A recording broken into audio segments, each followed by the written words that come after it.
রাজকীয় বিয়ের আসনে 250টি কুকুর বরযাত্রী। রাজকীয় বিয়ের আসরটি বসেছিল ভারতের গুজরাটের জুনাগড় প্রদেশে।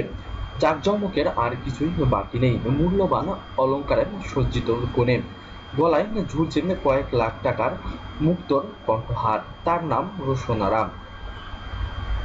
বসে আছেন বরের অপেক্ষার। জনাগড়ের নবাব নিজে গিয়েছেন স্টেশনে বরযাত্রীদের স্বাগতম জানাতে। একটা ট্রেন ভাড়া করে নিয়ে এসেছেন মঙ্গোলিয়া থেকে।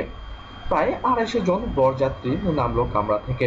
বড় সহ সবাইকে দেওয়া হলো বিশেষ অভ্যর্থনা। ধুমধামে বিয়ে হয়ে গেল। জুনাগড়ের রাজা পোষা কুকুরের সঙ্গে মঙ্গোলিয়ান রাজার পোষা কুকুরের খরচ হয়েছিল সেকালের যুগের কয়েক লাখ টাকা। রেশেনারা ছিল জনাগড় রাজার পোষা কুকুরি এবং সেনেকারান হয়ে বিয়ে করেছিলেন মঙ্গোলিয়ান প্রসাদের। বিয়ের সাক্ষী থাকতে ট্রেন ভাড়া করে আনা হয়েছিল 250টিরও বেশি কুকুর বরযাত্রীকে।